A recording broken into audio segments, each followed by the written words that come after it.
Hello everyone, welcome on your YouTube channel Raj study point. आज मैं आपको पढ़ाऊंगी मनोविज्ञान क्या है। जो एनसीईआरटी की बुक है 11th क्लास की, उसमें जितनी भी बेसिक कंसेप्ट दिए हुए थे वो सभी मैंने नोट डाउन किए हैं और यहीं से मैं आपको बताऊंगी। हर वो पॉइंट आपके साथ डिस्कस करूंगी जो एग्जाम के पॉइंट ऑफ व्यू से बहुत ही हेल्पफुल रहेगा।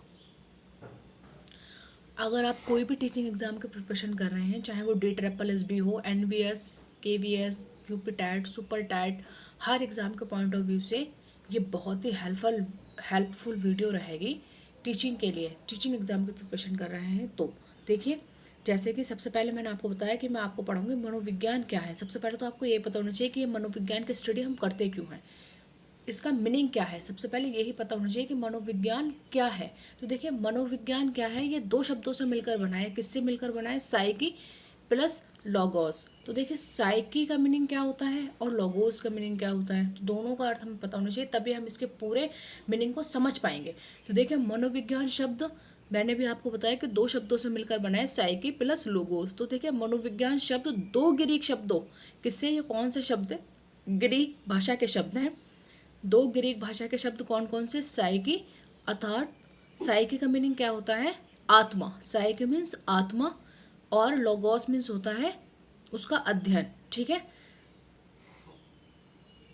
तो देखिए, मनोविज्ञान शब्द दो ग्रीक शब्दों साइकी अर्थात आत्मा और लोगोस अर्थात विज्ञान अथवा एक विषय के अध्ययन से बना है। मतलब आत्मा का अध्ययन, इस तरीके से इसका अर्थ क्या हुआ? साइकी मतलब आत्मा और लोगोस मीन्स अध्ययन। तो मनोविज्ञान का अर्थ क्या है? आत्मा का अध्ययन। मनोविज्ञान को हम क्या कहते हैं? मनोविज्ञान आत्मा अथवा मन का अध्ययन था। मनोविज्ञान क्या था? मनोविज्ञान था आत्मा अथवा मन का अध्ययन। देखिए, जब हम सोते हैं तब भी हमारी मानसिक क्रियाएं चलती रहती हैं। जब हम सो जाते हैं तब भी क्या होता है कि हमारी मानसिक क्रियाएं चलती रहती हैं। अनुभव स्वभाव से आत्मपरक होते हैं। जो हमारे अनुभव है, हमारे एक्सपीरियंस है, वो हमारे स्वभाव से कैसे होते हैं? आत्मपरक होते हैं।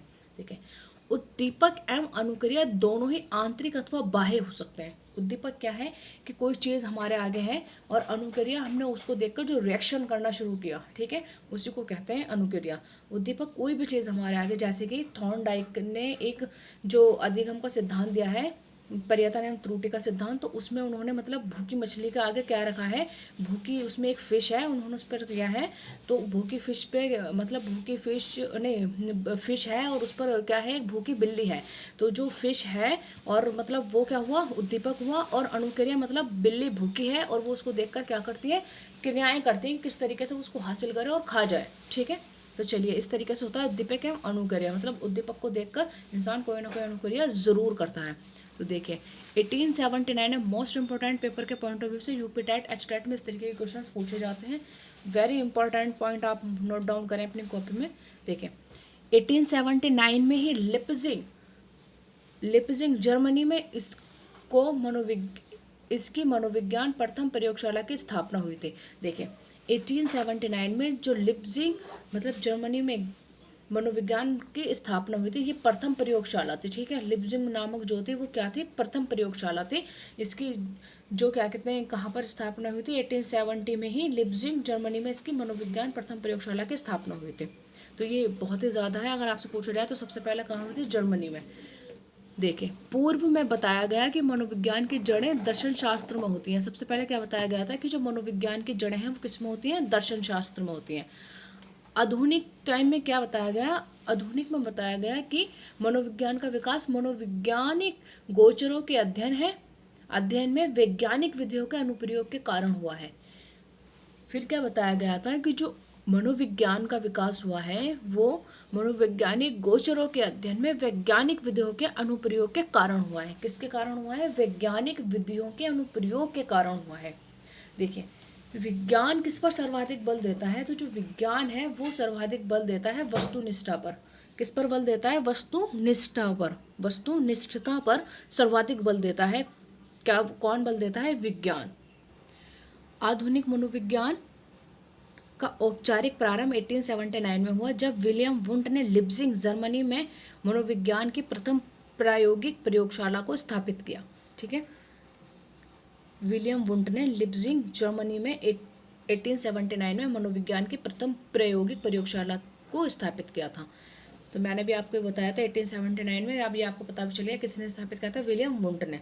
अब देखिए, अमेरिकी मनोवैज्ञानिक विलियम जेम्स, जिन्होंने कैम्ब्रिज मसाचुसेट्स में एक प्रयोगशाला की स्थापना लिप्जिंग की प्रयोगशाला के कुछ ही समय बाद की थी। देखिए, पहले तो 1879 में विलियम वुड ने लिप्जिंग जर्मनी में मनोविज्ञान प्रथम प्रयोगशाला को स्थापित किया था। उसके बाद विलियम जेम्स ने कैम्ब्रिज मसाचुसेट्स में एक प्रयोगशाला की स्थापना लिप्जिंग की प्रयोगशाला के कुछ समय बाद ही की थी।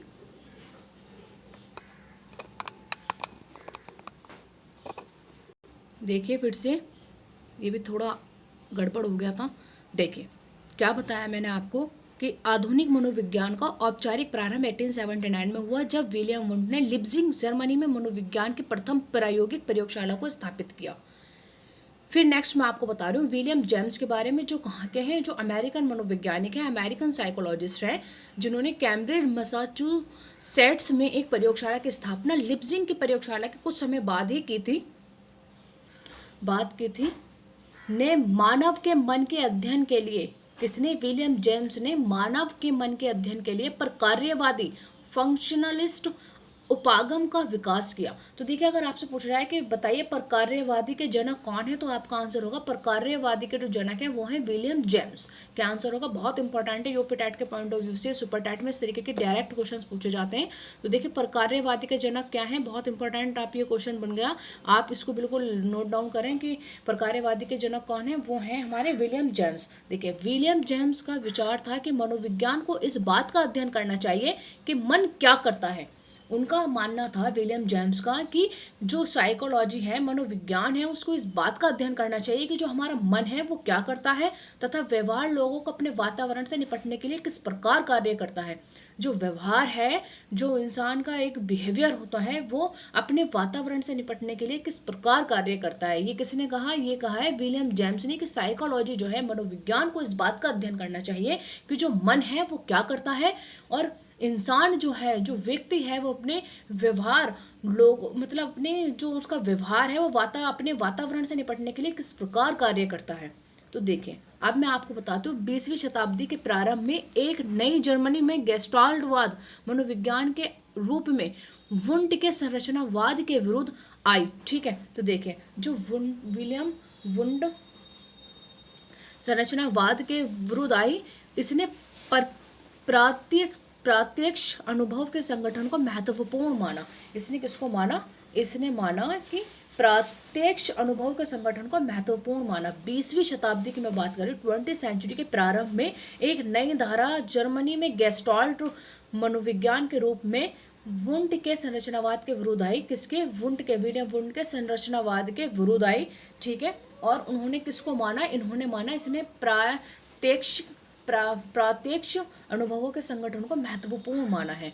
अब मैं आपको बताती हूँ कि संरचनावाद की प्रक्रिया का स्वरूप कैसा था। ठीक है, देखिए, संरचनावाद का जो वो है, संरचनावाद की प्रतिक्रिया स्वरूप एक और धारा व्यवहारवाद के रूप में आई। जो संरचनावाद की जो होती है वो किसके रूप में आई थी? व्यवहारवाद के रूप में आई थी।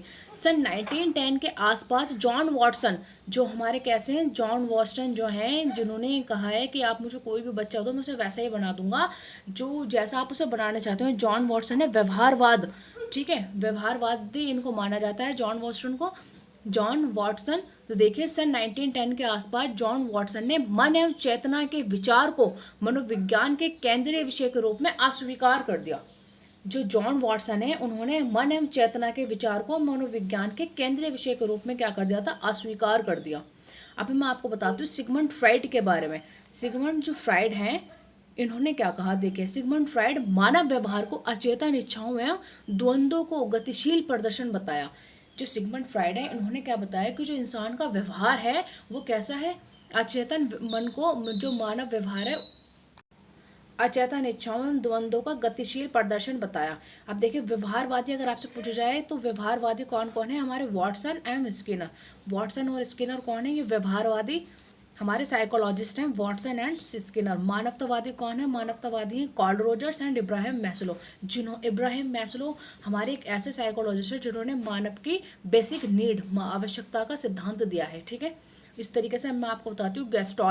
गेस्टाल्टवाद जो है, गेस्टाल्ट इन्होंने क्या करा है, गेस्टाल्ट उपागम के विविध पक्ष तथा संरचनावाद के पक्ष संयुक्त होकर संज्ञानात्मक परिदृश्य का विकास करते हैं, जो इस बात पर केंद्रित होते हैं कि हम दुनिया को कैसे जानते हैं।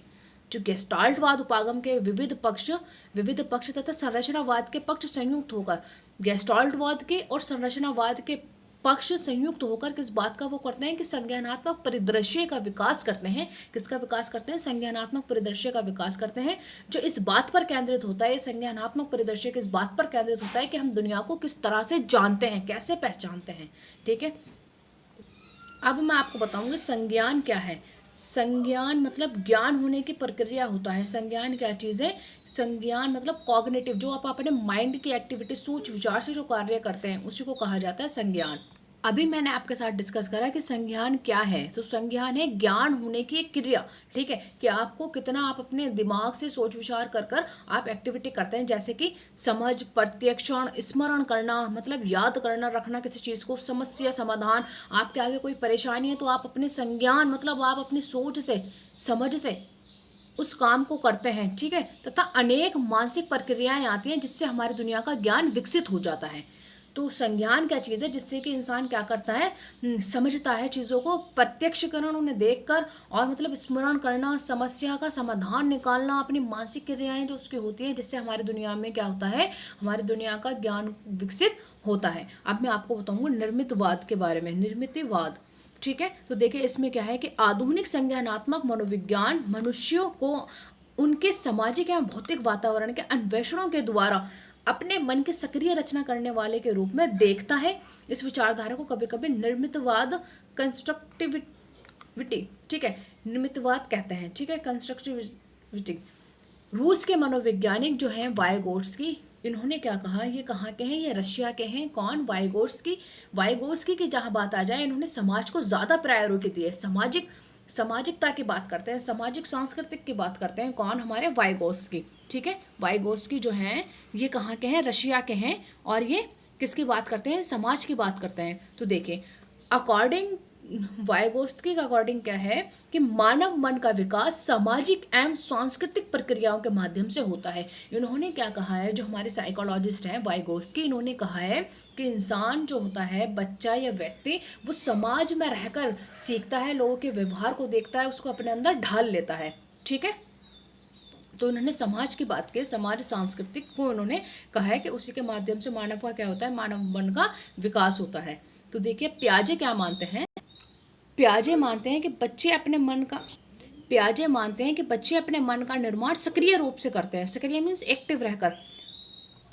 वहीं वाइगोत्स्की का मत है कि मन एक संयुक्त सांस्कृतिक निर्मित है तथा वयस्कों एवं बच्चों की अंत्यक्रिया के परिणाम स्वरूप अद्भुत होती है। देखिए प्याजे क्या मानते हैं कि जो मन का निर्माण है वो सक्रिय रूप से करते हैं, लेकिन वाइगोत्स्की इस बात को नकारते हैं और वो क्या करते हैं कि बच्चे सामाजिक प्रक्रियाओं के माध्यम से उनके मन का विकास होता है। ठीक है, अब मैं आपको बताती हूँ भारतीय मनोविज्ञान का आधुनिक काल।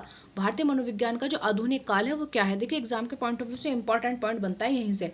भारतीय मनोविज्ञान का आधुनिक काल कलकत्ता विश्वविद्यालय के दर्शन शास्त्र विभाग में 1915 में प्रारंभ हुआ। सबसे पहले आपसे पूछा जाए कि भारतीय मनोविज्ञान का आधुनिक काल तो आपका कहाँ से हुआ, कहाँ से प्रारंभ हुआ? कलकत्ता विश्वविद्यालय के दर्शन शास्त्र विभाग में। कब प्रारंभ हुआ? तो वो 1915 में प्रारंभ हुआ, जहाँ प्रायोगिक मनोविज्ञान का प्रथम पाठ्यक्रम आरंभ किया गया तथा प्रथम मनोविज्ञान प्रयोगशाला स्थापित हुई। अगर आपसे पूछा जाए कि बताइए भारत में प्रथम मनोविज्ञान प्रयोगशाला कहाँ स्थापित हुई थी, तो आपका आंसर होगा कलकत्ता। और कब? 1915 में। ठीक है, 1915 में। चलिए मैं आगे कुछ पॉइंट है वो डिस्कस करती हूँ। कलकत्ता विश्वविद्यालय ने 1916 में प्रथम मनोविज्ञान प्रारंभ किया और 1938 में अनुप्रयुक्त मनोविज्ञान का विभाग प्रारंभ किया। देखिए 1916 में तो कलकत्ता विद्यालय ने 1916 में प्रथम मनोविज्ञान प्रारंभ किया और 1938 में अनुप्रयुक्त मनोविज्ञान का विभाग प्रारंभ किया था। ठीक है, तो आपको समझ में आया होगा भारतीय मनोविज्ञान का आधुनिक काल। देखिए कलकत्ता विश्वविद्यालय में आधुनिक प्रायोगिक मनोविज्ञान का प्रारंभ भारतीय मनोवैज्ञानिक डॉक्टर एन सेनगुप्ता, जो वुंट की प्रायोगिक परंपरा में अमेरिका में प्रशिक्षण प्राप्त थे, उनसे बहुत ज़्यादा प्रभावित हुआ। तो देखिए बहुत प्रभावित था। कलकत्ता विश्वविद्यालय में आधुनिक प्रायोगिक मनोविज्ञान का जो प्रारंभ था वो भारतीय मनोवैज्ञानिक कौन थे? डॉक्टर NN सेनगुप्ता, जो वुंड की प्रायोगिक परंपरा में अमेरिका में प्रशिक्षण प्राप्त थे, ठीक है, से बहुत ज़्यादा प्रभावित हुए। अब मैं आपको बताती हूँ, प्रशिक्षण मीन्स ट्रेनिंग। अब मैं आपको बताती हूँ, देखिए कि प्रोफेसर जी बोस फ्रायड के मनोविश्लेषण में प्रशिक्षण प्राप्त थे। जो प्रोफेसर जी बोस हैं वो फ्रायड के मनोविश्लेषण में क्या थे? प्रशिक्षण प्राप्त थे। अब मैं आपको बताती हूँ, प्रोफेसर बोस ने इंडियन साइको एनालिटिकल एसोसिएशन की स्थापना 1922 में की। मोस्ट इंपॉर्टेंट है पेपर के पॉइंट ऑफ व्यू से, आप वेरी इंपॉर्टेंट नोट डाउन करिएगा, इसी तरीके के क्वेश्चन डायरेक्ट एग्जाम में पूछे जाते हैं। तो देखिए आपको ये पता होना चाहिए कि प्रोफेसर बोस ने इंडियन साइको एनालिटिकल एसोसिएशन की स्थापना कब की थी? तो ये की थी 1922 में की थी। अब मैं आपको बताती हूँ कि ये है दुर्गानंद सिन्हा की पुस्तक है, ठीक है। दुर्गानंद सिन्हा की जो बुक है वो आपको एक बार पता होनी चाहिए। दुर्गानंद सिन्हा की जो पुस्तक है वो है कौन कौन सी? Psychology in a third world, ठीक है, psychology in a third world country, और दूसरी इनकी क्या जाएगी? The Indian experience, the Indian experience. देखिए साइको नहीं, इनकी जो बुक है दुर्गानंद सिन्हा की, psychology in a third world country the Indian experience, 1986 में क्या हुई? प्रकाशित हुई। तो देखिए जितना भी इंपॉर्टेंट पॉइंट थे वो मैंने आपके साथ डिस्कस किए। बहुत ही इंपॉर्टेंट दुर्गानंद सिन्हा की बुक आप अपने माइंड में रखिएगा, इंपॉर्टेंट है पेपर के पॉइंट ऑफ व्यू से, बहुत ज़्यादा ये चीज़ें डायरेक्ट एग्जाम में पूछी जाती हैं। तो दुर्गानंद सिन्हा की है psychology in a third world country the Indian experience, 1986 में प्रकाशित हुई है इनकी बुक।